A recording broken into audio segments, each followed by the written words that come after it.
بسم اللہ الرحمن الرحیم۔ السلام علیکم۔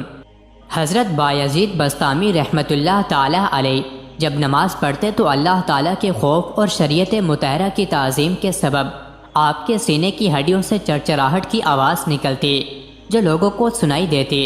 ایک روز آپ ایک امام کے پیچھے نماز پڑھ رہے تھے۔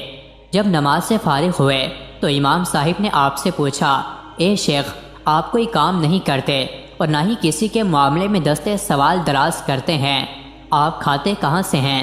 آپ نے فرمایا، ٹھہرو، میں نماز کا ادا کر لوں، کیونکہ جو شخص اپنی روزی دینے والے کو نہیں پہچانتا اس کے پیچھے نماز جائز نہیں۔ حضرت بایزید بسطامی رحمۃ اللہ تعالی علیہ فرماتے ہیں کہ عام مسلمانوں کے مقام کی انتہا اولیاء اللہ کے مقام کی ابتدا ہے، اور اولیاء اللہ کے مقام کی انتہا شہداء کے مقام کی ابتدا ہے، اور شہداء کے مقام کی انتہا صدیقوں کے مقام کی ابتدا ہے، اور صدیقوں کے مقام کی انتہا نبیوں کے مقام کی ابتدا ہے، اور نبیوں کے مقام کی انتہا رسولوں کے مقام کی ابتدا ہے، اور رسولوں کے مقام کی انتہا حضور سید عالم صلی اللہ علیہ وسلم کے مقام کی ابتدا ہے، اور حضور سید عالم صلی اللہ علیہ وسلم کے مقام کی انتہا کسی کو بھی معلوم نہیں، صرف اللہ تعالیٰ ہی آپ صلی اللہ علیہ وسلم کے مقام و مرتبے کو جانتا ہے۔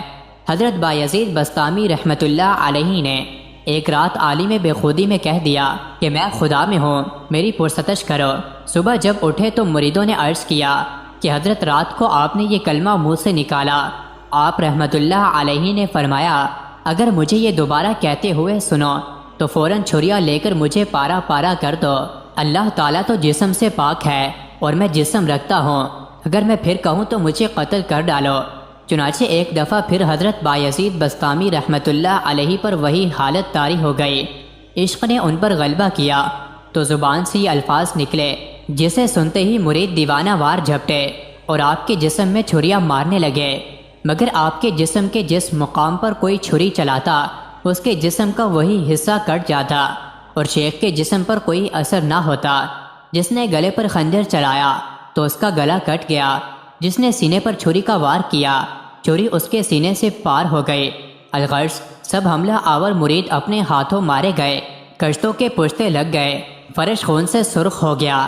چنانچہ جب صبح ہوئی تو مقتولین کے متعلقین آہوازاری کرتے ہوئے شیخ کے گرد آ جمع ہوئے اور ان کے شاگردوں کی بے وقوفی پر افسوس کرنے لگے اور کہنے لگے کہ اگر شیخ کا جسم عام لوگوں کے جسموں کی طرح ہوتا تو کٹ جاتا، یعنی جو شخص فنا فی اللہ بزرگوں پر حملہ کرتا ہے ان کا کچھ بگاڑ نہیں سکتا، گستاخ خود ہی ہلاک ہو جاتا ہے۔